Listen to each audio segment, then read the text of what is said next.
Seja muito bem-vindo você agora também que está chegando. Já dei as boas-vindas a todos que estão aqui na Igreja Apex. Igreja linda, vocês precisavam ver essa igreja aqui, né? E eu oro para que Deus providencie uma oportunidade de você estar aqui.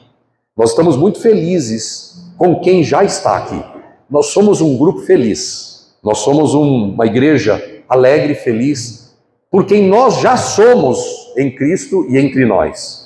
Mas, se você vier para cá, você vai provar dessa alegria, provar dessa felicidade que Cristo tem trazido para nós. Muito bem, nós estamos trabalhando hoje, gente, no texto de João 10:10, a parte B. Eu vim para que tenham vida e tenham vida plenamente. Deixa eu começar dizendo o seguinte, o Evangelho de João, eu não gosto de chamar o Evangelho de João de Evangelho de João. Eu gosto de chamar de o livro de João. Nós temos o Evangelho de Mateus, nós temos o Evangelho de Marcos e nós temos o Evangelho de Lucas. Eu não gosto de chamar o Evangelho de João, não é só porque eu não gosto, é por causa da minha compreensão do livro de João. Eu gosto de chamar o livro de João de livro. Por quê? Porque ele é sinótico. Ele é chamado pelos teólogos de evangelho sinótico. O que é um evangelho sinótico ou sinóptico? Sinótico. O evangelho sinótico resumidamente, é a ideia de que todos esses evangelhos relatam as mesmas histórias, as mesmas coisas, até mesmo na ordem cronológica igual. Então, Mateus, Marcos e Lucas, eles relatam as mesmas coisas. João vai muito mais além. Tem um monte de coisa no livro de João que não está em Lucas, não está em Mateus, não está em Marcos.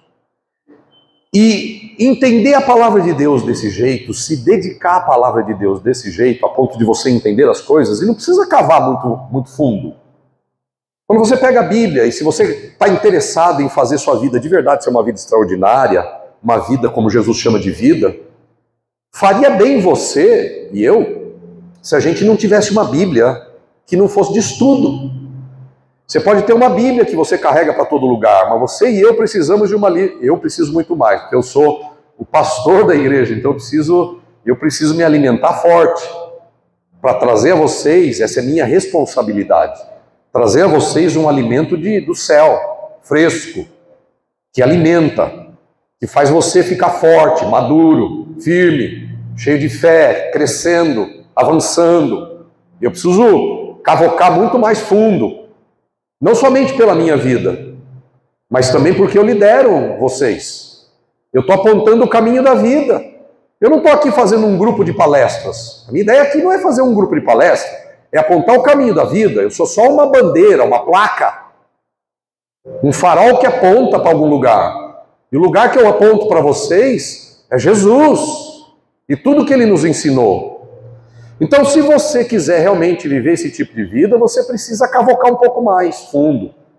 E você olhar e saber, por exemplo, que o livro de João é um livro diferente dos outros, alimenta a sua fé, alimenta seu coração, faz você decolar, faz você crescer, faz você sofrer menos com a vida, faz você viver uma vida melhor. João, como todos os livros da Bíblia, de Gênesis a Apocalipse, todos os livros da Bíblia e todos os evangelhos, eles têm uma palavra-chave, uma frase-chave. O que é uma palavra-chave? Uma palavra-chave é aquela que se repete muito. O livro de João, ou o Evangelho de João, como você preferir. O livro de João, ele também tem uma palavra-chave. A palavra-chave do livro de João, alguém sabe aqui não? Se você sabe aí no vídeo, escreve ela. Ninguém sabe aqui qual é a palavra-chave do livro de João? Ok, não se sinta mal por isso. Aprende agora e anota no coração, na mente, anota no caderno também. A palavra-chave do Evangelho ou do livro de João é vida. Qual é a palavra? Vida. E especialmente Jesus como fonte dessa vida. Jesus é a fonte dessa vida. Quando você está no deserto, com sede há muitos dias, o que é que você procura? Uma fonte de água. O que é uma fonte? Uma fonte é um lugar de onde vem o que você quer. Por exemplo, pode ser fonte de renda. Qual é a sua fonte de renda? É o seu trabalho. Qual é a sua fonte de dinheiro? É o seu trabalho. Qual é a sua fonte de renda financeira? É o seu negócio. É o seu empreendimento. Assim, a vida tem também uma fonte. E a fonte da vida é... A fonte da vida é Jesus.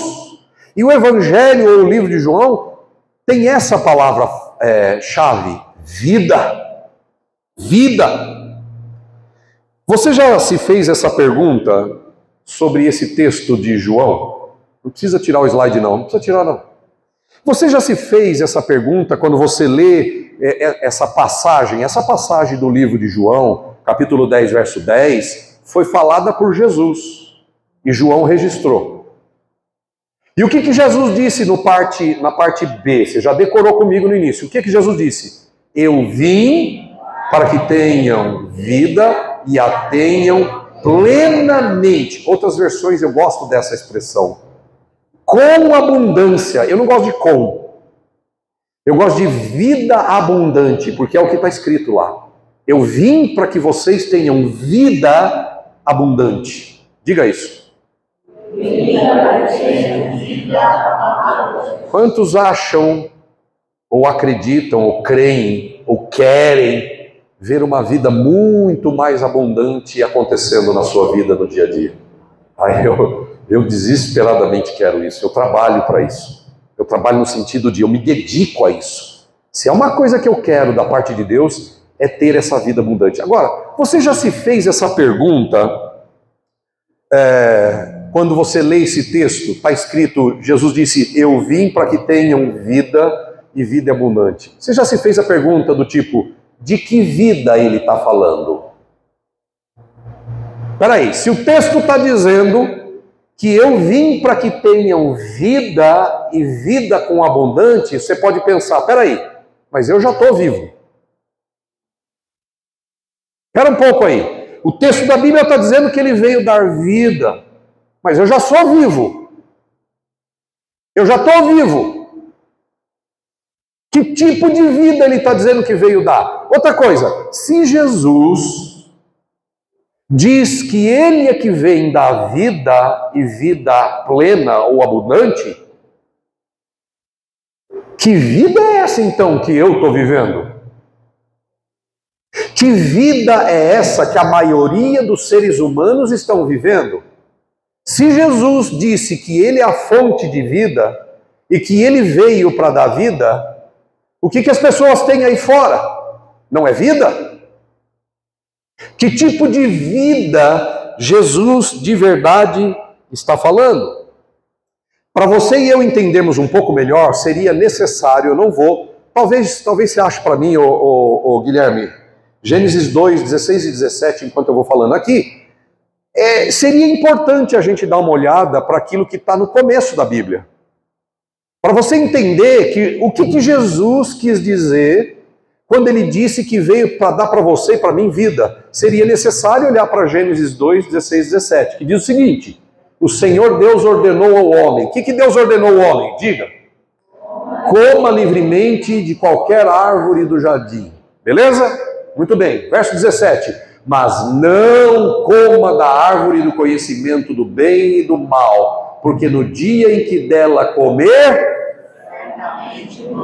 Opa! Mas deixa eu perguntar para você.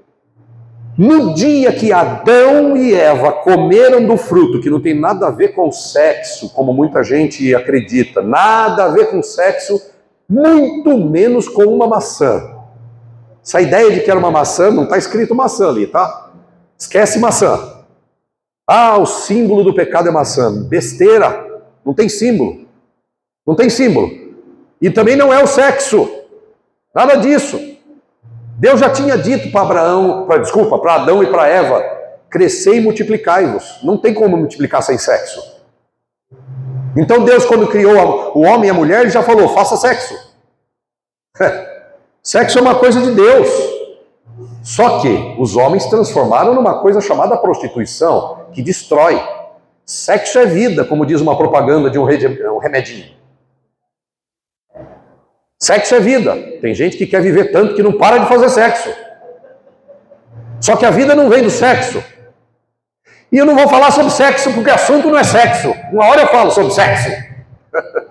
Do ponto de vista de Deus. Mas, quando Adão e Eva desobedeceram a Deus e comeram do fruto que Deus mandou não comer, ele diz, o que diz a parte final? Certamente morrerá. Mas eles morreram? Não. Aí é que está o problema. O problema é que a gente vive num ambiente péssimo, a gente vive na morte, mas a gente não está morto. E aí a gente começa a achar que está vivo. Eu sei que é meio doido o que eu estou falando. Mas eu preciso falar isso para você. Por que eu preciso falar isso para você? Por causa do objetivo que eu tenho aqui nessa manhã. O meu objetivo nessa manhã é que você saia por aquela porta um pouco mais consciente de quem você é. Porque se você e eu ganharmos consciência de quem nós de verdade somos, sua vida vai ser cada dia mais plena, abundante e extraordinária. E tudo que não é pleno na sua vida, tudo que não é abundante na sua vida, é porque falta vida. O problema é que as pessoas, como Adão e Eva, que ouviram de Deus, se você comer, você vai morrer, eles acharam que era uma morte física. E não é somente. Porque a morte começou a atuar a partir daí. A partir daí a gente começou a morrer fisicamente. Mas não é esse tipo de morte que Deus falou com Adão e Eva. Se você comer desse fruto, na verdade não é comer o fruto. Na verdade é desobedecer. E na verdade não é nem desobedecer, é uma outra palavra que eu vou colocar aqui já já. Quando você me desobedecer, o seu espírito morre. E é por isso que Jesus chegou dizendo, eu vim para que vocês tenham vida. Se você não entender isso, você vai provar pouco da abundância de Jesus e do reino de Deus.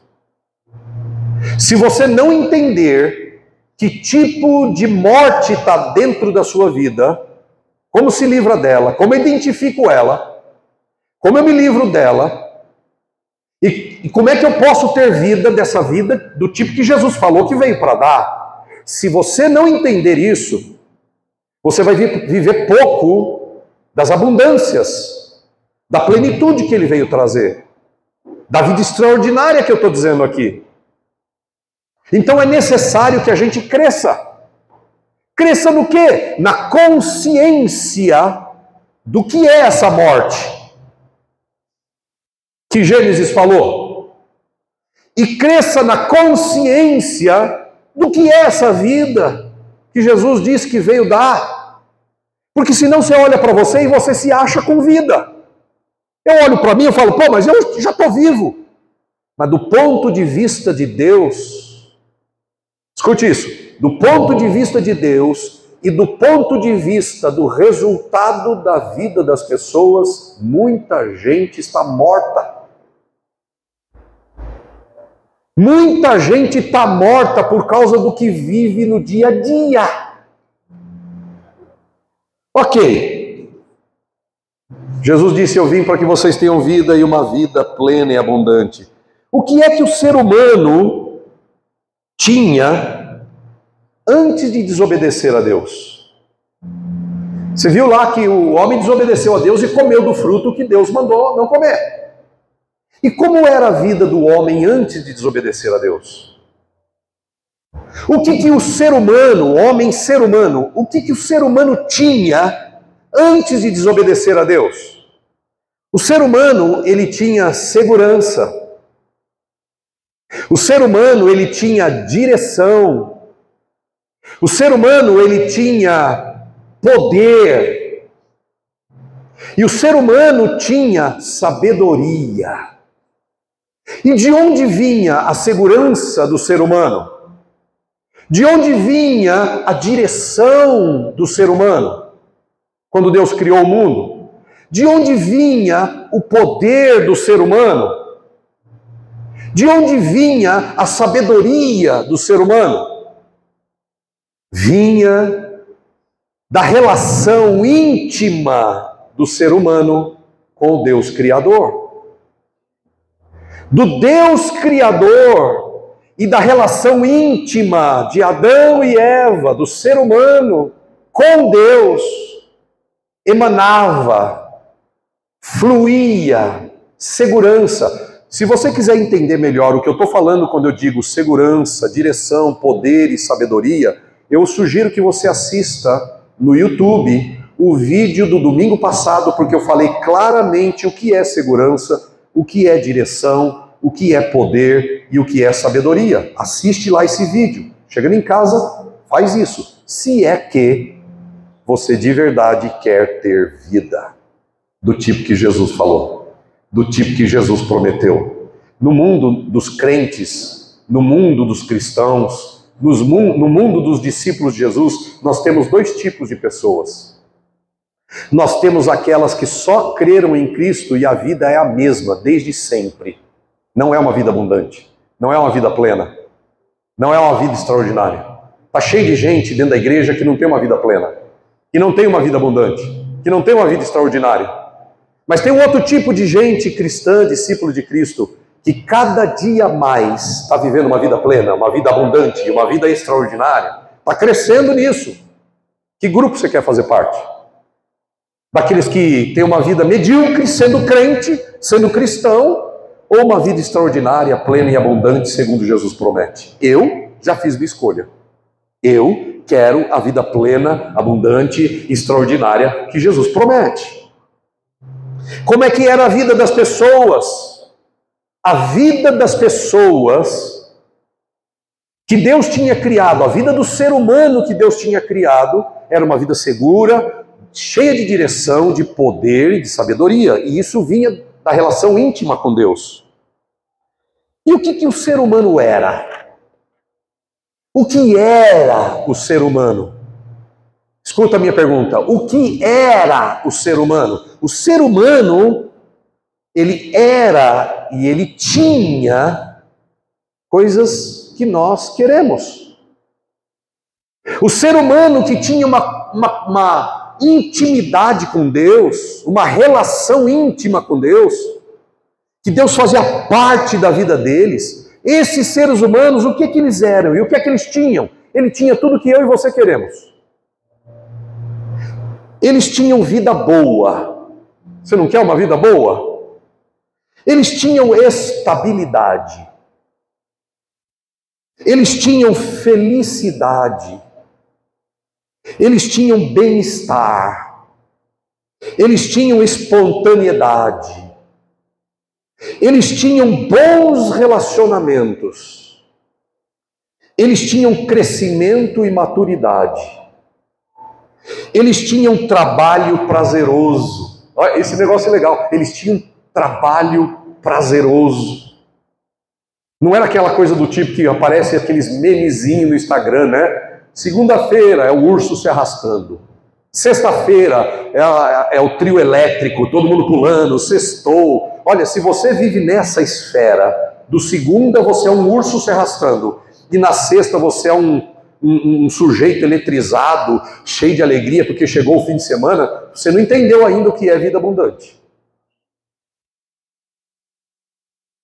Se você só se eletriza, se você só se sente vivo na sexta-feira, porque vou sair com os amigos, porque a gente vai viajar para Ubatuba, para São Sebastião, para Praia Grande, para a França.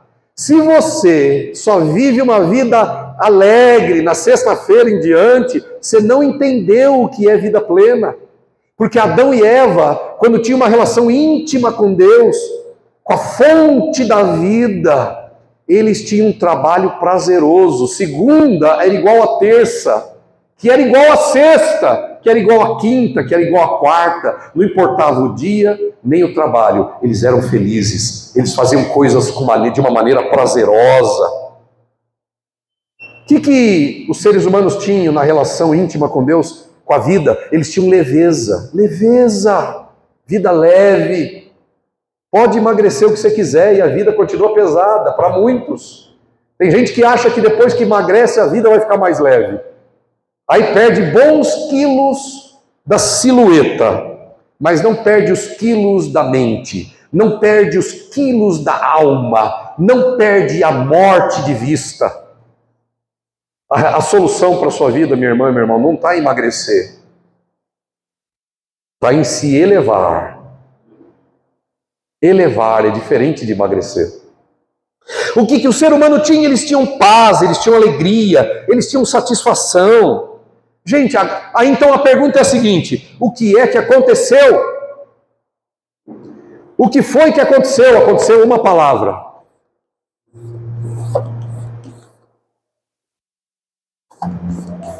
Diga. O que foi que aconteceu? O que é uma ruptura? Uma ruptura é um corte. Uma ruptura significa que alguma coisa que estava andando nessa direção foi impedida.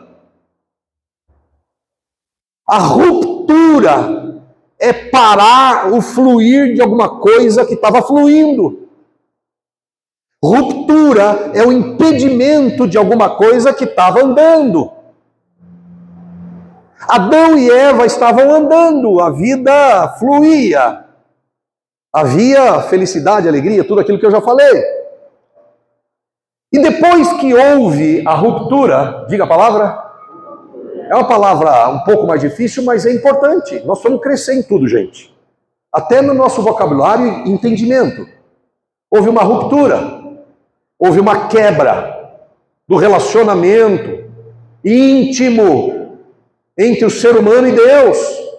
Houve uma ruptura, houve um impedimento, houve uma quebra da relação do ser humano com a verdadeira fonte de vida.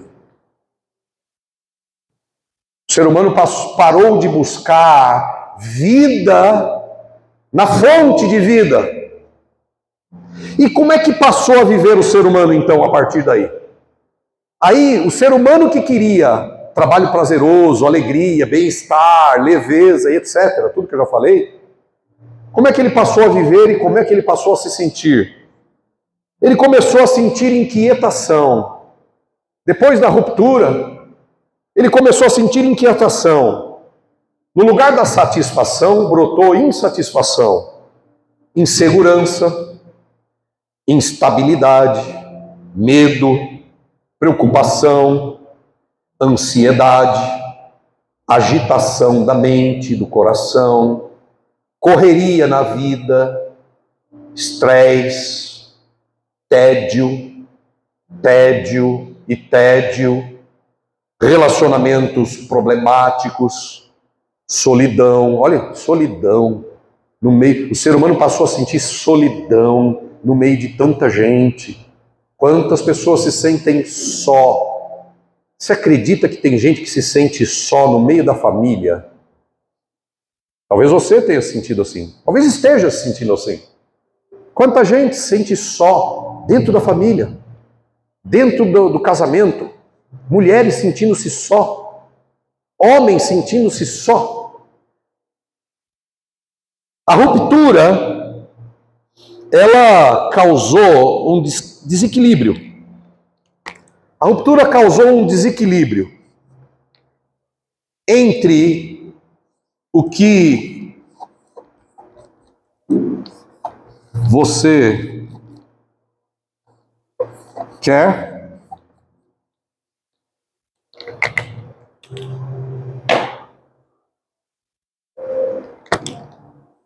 e o que você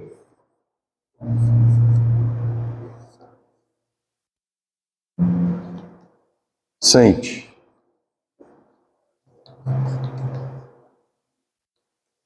A ruptura causou um desequilíbrio entre o que você quer, e o que você quer é uma vida satisfeita. O que eu quero é uma vida satisfeita, o que eu quero é uma vida equilibrada, espontânea, feliz, um trabalho que me alegre. Tem um monte de coisa boa que você quer. Só que a ruptura fez o ser humano desequilibrar essas coisas. Uma coisa é o que você quer, mas eu pergunto, e o que você sente? Que coisa esquisita, porque as pessoas querem uma coisa, mas elas estão sentindo outra. Elas querem sentir-se satisfeitas, mas elas estão se sentindo insatisfeitas. Elas querem equilíbrio, mas elas se sentem desequilibradas em muitas áreas. Elas querem segurança, mas elas se sentem inseguras. Elas querem um trabalho feliz, gratificante, prazeroso, mas elas têm um trabalho que enche o saco, que não vê a hora de ir embora no fim do dia, que não gosta de voltar para lá. Eu sei que raras exceções, algumas pessoas sentem prazer, tem muita gente que sente prazer no trabalho. Eu não sou alienado da realidade, tem gente que sente prazer no que faz. Mas eu quero que você olhe para dentro de você, eu quero que você perceba você mesmo. Uma coisa é o que você quer, outra coisa é o que você sente, muitas vezes. Quero tal coisa, mas estou vivendo outra.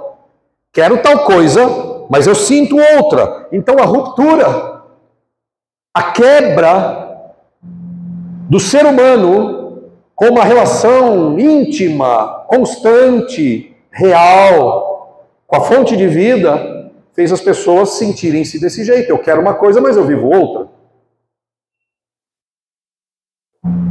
Onde está o problema, gente? Onde é que está o problema? Onde é que está o problema?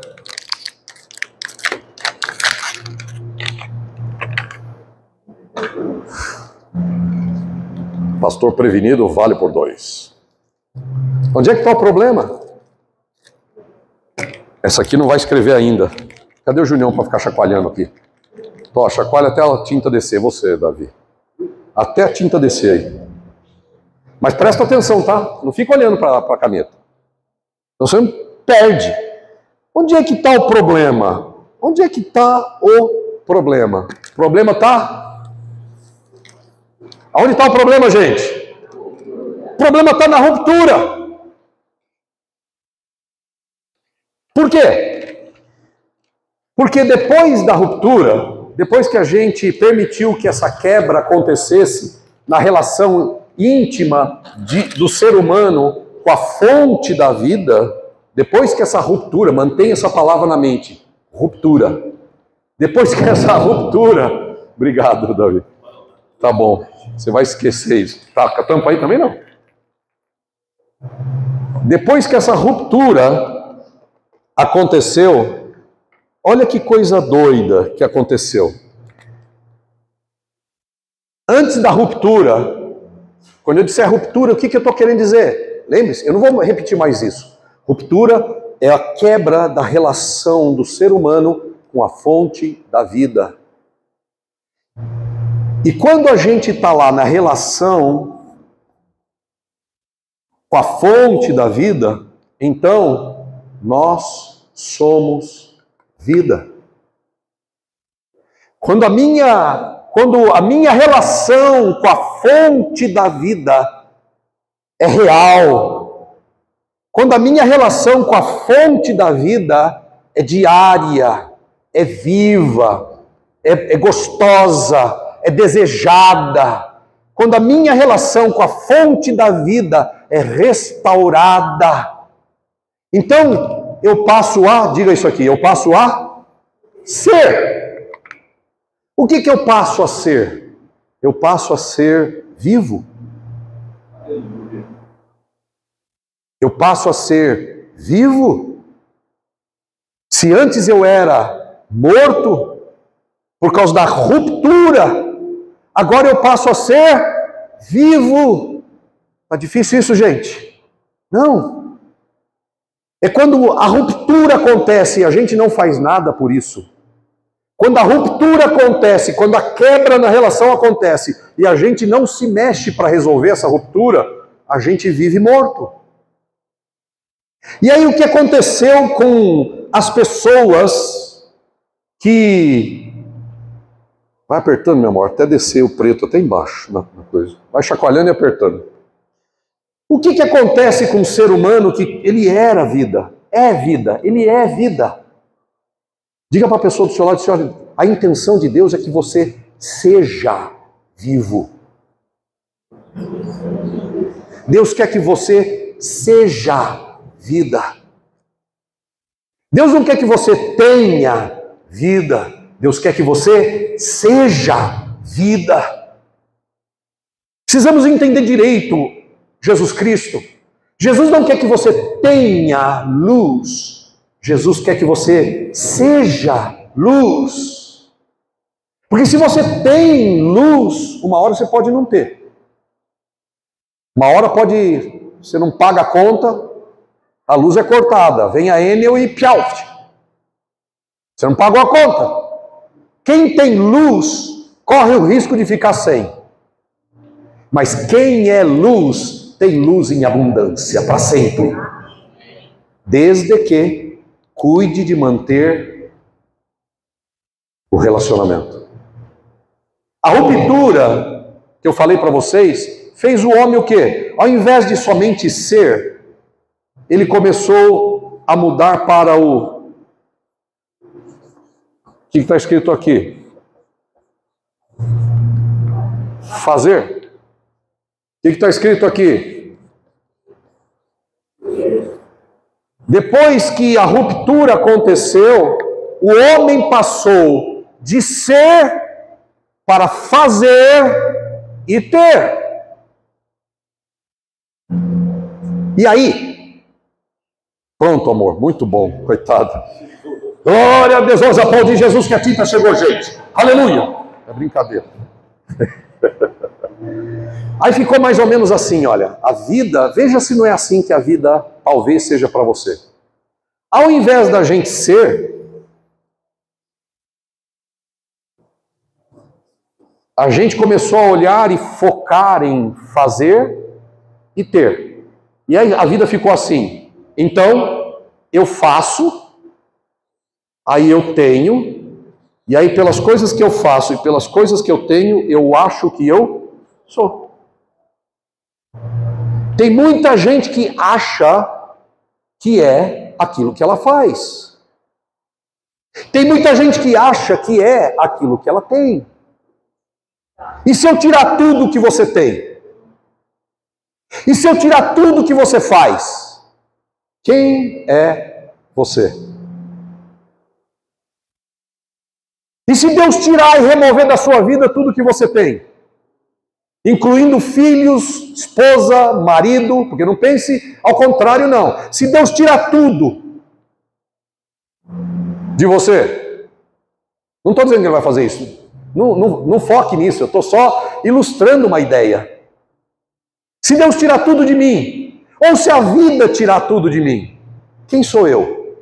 Você sabe que às vezes a vida faz isso e tira tudo da gente para a gente se encontrar. Prazer, Douglas. Opa, Douglas, faz tanto tempo que eu não sei quem você é. Quem é você sem as coisas que você faz? Quem é você sem as coisas que você tem? Quem é você? Jesus veio sem nada.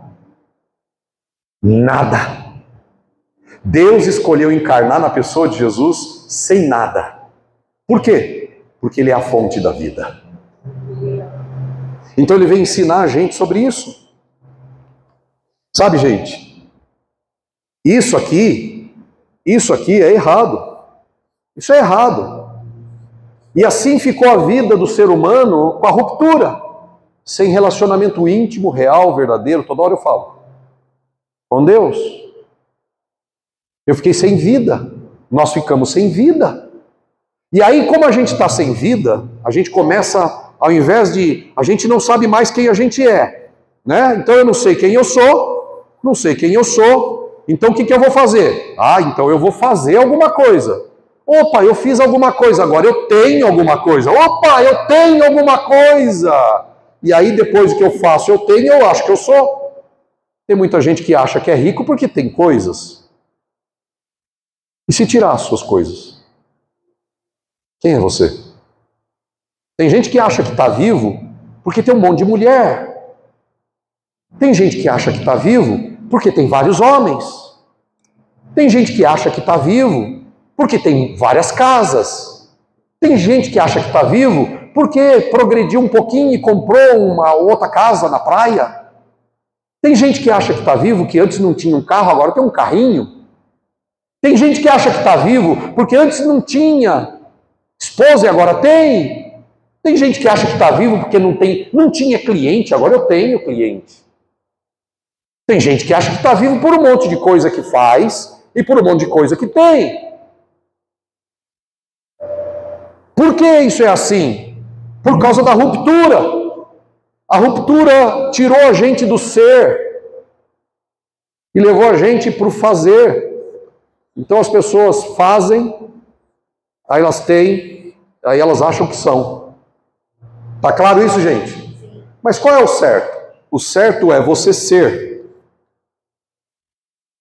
E a partir do seu ser, você gera resultados.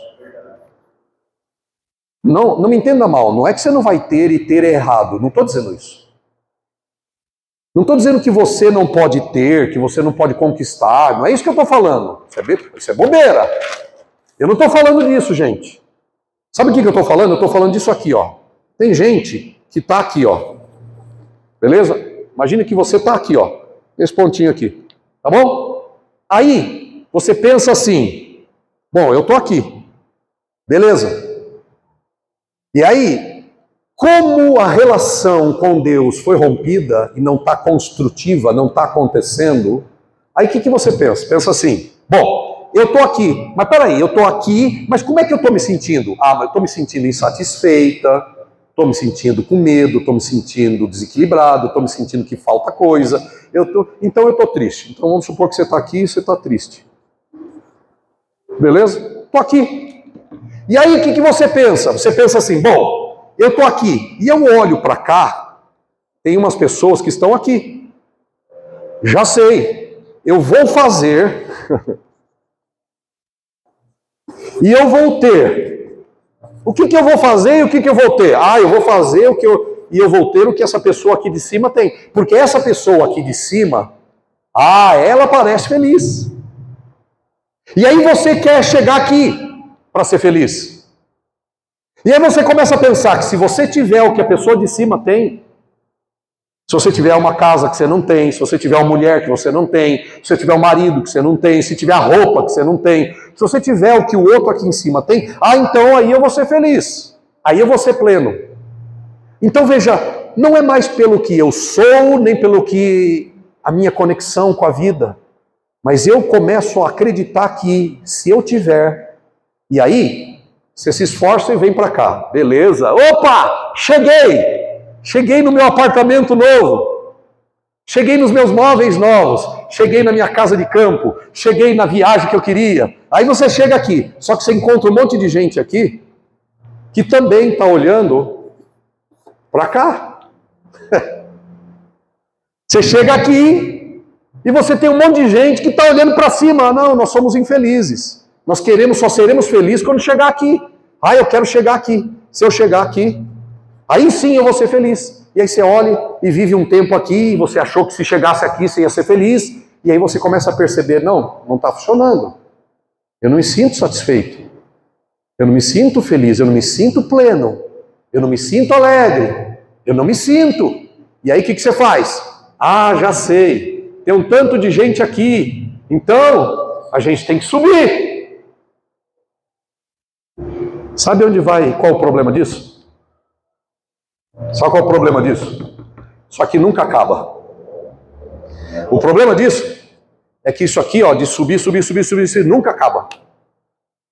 Se você e eu ficarmos esperando ser feliz, pleno, extraordinário, quando atingirmos algum lugar, quando tivermos alguma coisa, ou quando fizermos alguma coisa, nunca você sentirá a plenitude de Deus. Nem eu. A plenitude de Deus não está no próximo degrau acima. A plenitude de Jesus não está no próximo estágio. Não está na promoção que você espera e trabalha tão duro. Quando eu chegar na minha promoção. O que o meu marido e eu precisamos de verdade é fazer aquela viagem. A gente vai reanimar o fogo. Aí faz uma fogueira lá não sei aonde, volta, passa o tempo e de novo está sem fogo. Está sem vida. Então eu preciso de algo mais. E aí você segue na vida insatisfeita. Insatisfeito. Por quê? Porque não se trata mais de ser. As pessoas não estão mais olhando para o ser. E eu preciso olhar para o ser. Isso aqui, gente, sabe o que é isso aqui? Isso aqui é uma ilusão. É uma mentira do diabo para você e para mim. Vai para o próximo, próximo. Isso é uma ilusão. Isso é ilusão. É ilusão. O próximo estágio é ilusão. A próxima coisa é ilusão. Se eu e você não aprendermos a ser felizes agora, não é no próximo estágio que você vai ser. Se eu e você não formos alguém novo, um ser novo, conectado à fonte de vida, não é no próximo estágio que você vai ser. E essa mentira está dentro da igreja. Tem muita gente que não valoriza os cultos. Olha o que você está ouvindo agora. Presta atenção no que você está ouvindo agora. Talvez, eu não sei, talvez, a maioria de vocês nunca ouviram isso. Agora, isso se resolve num culto só? Não. Por isso a importância de eu me dedicar espiritualmente. Já vou falar disso. Valorizar o culto, valorizar a comunhão, valorizar o ensino, valorizar a palavra, valorizar a igreja em casa. Já sei, pastor, você está falando isso para empurrar a gente para lá. Eu sinto tanto que você enxergue assim. E sabe de uma coisa? Eu não posso fazer nada por você que vê assim. Nada. Sabe por quê? Porque você vê assim. Então a minha esperança é eu continuar ensinando e pregando a verdade. E a minha esperança é que em algum momento você acorde do sono. E você corra para a fonte da vida. E receba de Jesus água viva de verdade. Essa é a minha esperança ao pregar. Essa é a minha esperança ao ensinar. Amém, queridos? Deixa eu dizer uma frase para a gente fechar. De verdade. Eu tinha outras coisas para falar, mas eu vou parar aqui. E eu retomo no meio do caminho, da nossa jornada. Mas deixa eu falar para você. Nós estamos trabalhando nessa ideia de vida extraordinária. A vida extraordinária está de fato em, diga, ser. E não no ter. E não no fazer.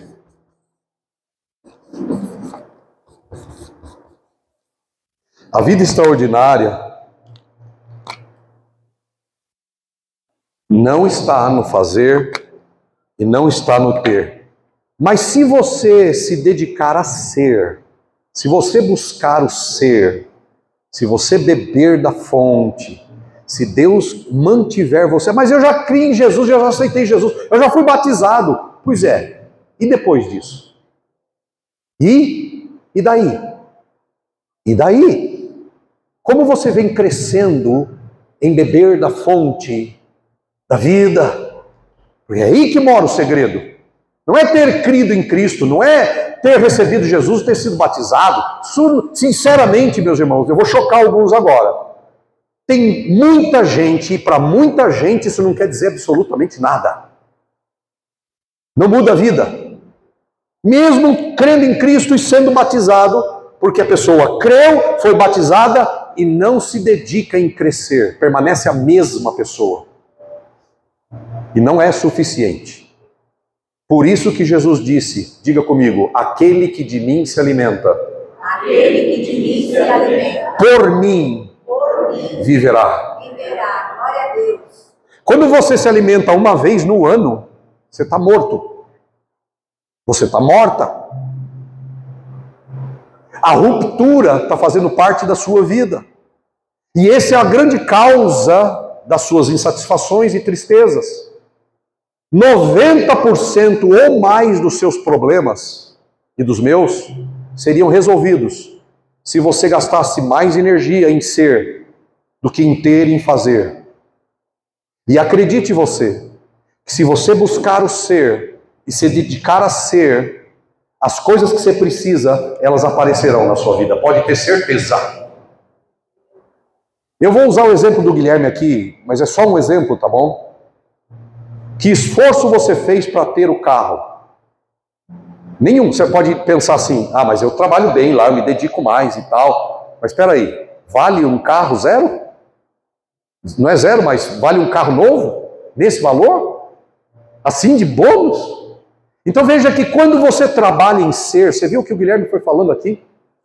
O que Deus fez na vida dele. Ele não falou do que Deus deu a ele. Ele foi falando do que Deus foi transformando ele em quem ele é hoje. E esse é o segredo.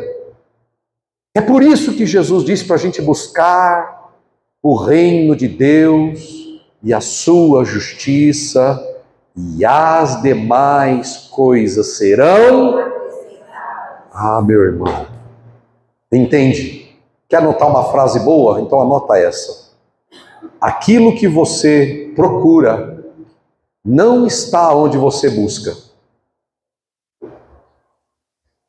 Aquilo que você busca não está no ser e não está no fazer e não está no ter. Aquilo que você busca está em ser. Jesus perguntou para os discípulos assim: porventura, enquanto vocês andam comigo, faltou alguma coisa? Os discípulos responderam: nada. Por quê? E Jesus não podia ser chamado de um homem rico, entre aspas. Mas por que não faltou nada? Porque Ele é a fonte de vida. O que você busca não está onde você procura. O que você busca está na fonte da vida, que é Jesus. O que você precisa está na fonte de vida. E quando você busca a vida e a fonte de Cristo, Ele vai dar a você o que você precisa, o que eu preciso. Não inverta as coisas, irmãos. As pessoas que inverteram isso, elas estão andando na ruptura. Elas estão quebradas na sua relação com Deus. Mas isso não é para a gente lá de fora, isso é para a gente aqui de dentro. É para mim, é para você. Tenha certeza de que a sua vida está conectada à fonte de vida. Porque a fonte de vida é que restaura todas as outras coisas, alimenta todas as outras coisas. Eu sinto que a minha vida está seca e não flui. Pois é, a fonte está aqui e você está correndo para lá, para longe da fonte. Quer ter a sensação de produtividade? Quer ver as coisas fluírem mais levemente na sua vida? Foque a sua energia em ser, não em ter, não em fazer. Ainda que você queira coisas para a sua vida, não tem nada de errado. Observo, não tem nada de errado em querer uma casa nova, um carro novo, nada de errado. O problema é quando eu penso assim: quando eu tiver isso eu vou ser pleno, quando eu tiver aquilo eu vou ser feliz, quando eu tiver ali, e aí não vai funcionar. Esse é o problema. Nós buscamos a fonte. Para fechar de verdade, Deus não tem abundância para dar para ninguém aqui. Deus nunca vai te dar abundância. Deus nunca vai me dar abundância. Eu vim para que tenham vida e vida com abundância, não é? Sim ou não? Mas Deus não vai te dar isso. Por quê? Porque Ele não dá isso para ninguém. Deus não dá abundância para ninguém. Deus quer fazer de você e de mim alguém abundante. Porque se você se tornar uma pessoa abundante, tudo na sua vida será abundante. Nem sempre você vai ter tudo que você quer. mas não vai faltar paz. Como é que é uma vida desconectada da fonte de vida? Sem paz. Como é que é uma vida conectada com a fonte de vida? Com paz, abundante. Eu não procuro riqueza. Tem um monte de gente correndo atrás de riqueza. Aí eu tenho que imitar aquela celebridade, eu tenho que correr atrás do Thiago Brunet, eu tenho que correr atrás do coach dos coaches, eu tenho que correr atrás daquela pessoa famosa, celebridade, eu tenho que ficar grudado no Pablo Marçal, eu tenho que frequentar as aulas do José Roberto Marx. Eles vão dizer essas coisas, parecer para você que eles são fonte. Deixa eu dizer para você, e eu não tenho nenhum problema porque eu sou. Eu faço essas coisas, eu dou treinamentos. Eu não sou fonte. Fonte é Jesus de Nazaré. E se eu não apontar para lá, nenhuma dessas coisas vale, gente. Eu citei esses nomes, porque esses nomes que estão aí na onda. Parem de ficar buscando coisas no YouTube. Foca aqui onde você está sendo alimentado, que é a igreja que Deus colocou você e você escolheu para ser sua igreja. Foca no ensino. Receba. Sabe o que acontece? Você vai ficar pegando coisa lá fora e aí vai bagunçar sua cabeça, porque às vezes você vai misturar e vai ficar em dúvida com o que eu estou dizendo. E aí você vai deixar de crer, você vai deixar de beber a fonte e atrapalha você. Entende? Deus quer que você seja alguém rico. A riqueza não vem porque você corre atrás de XYZ. A riqueza tem que tornar você. Você tem que ser alguém rico. Mas pastor, rico sem ter o que eu tenho, tendo só o que eu tenho, esse é o problema, de novo, tá vendo? Eu não acho que eu sou rico porque eu não tenho o que o outro tem.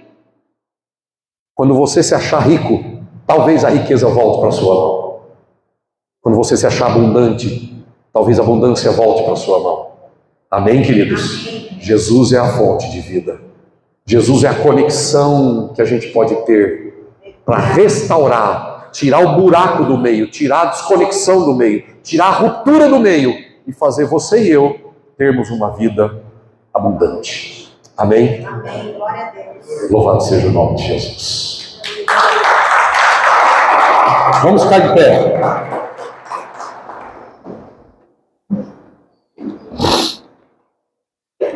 Aleluia. Deus abençoe você que ficou até agora no nosso vídeo. Seja abundante. Seja.